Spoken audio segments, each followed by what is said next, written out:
आप दोज़ख का जिक्र सुनते ऐसे लगता कि जैसे दोज़ख बनाई इन्हीं के लिए गई है। हज़रत हसन बसरी रज़ी अल्लाह तआला अन्हु की गिरिया और बुका का रिक्कत का आलम यह था।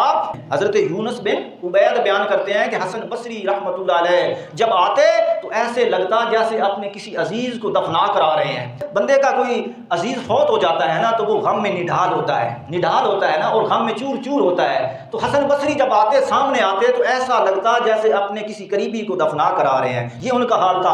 और जब वो बैठते तो ऐसे लगता उस कैदी की तरह लगते जिसको सजाए मौत सुनाई जा चुकी हो, उस कैदी की तरह लगते।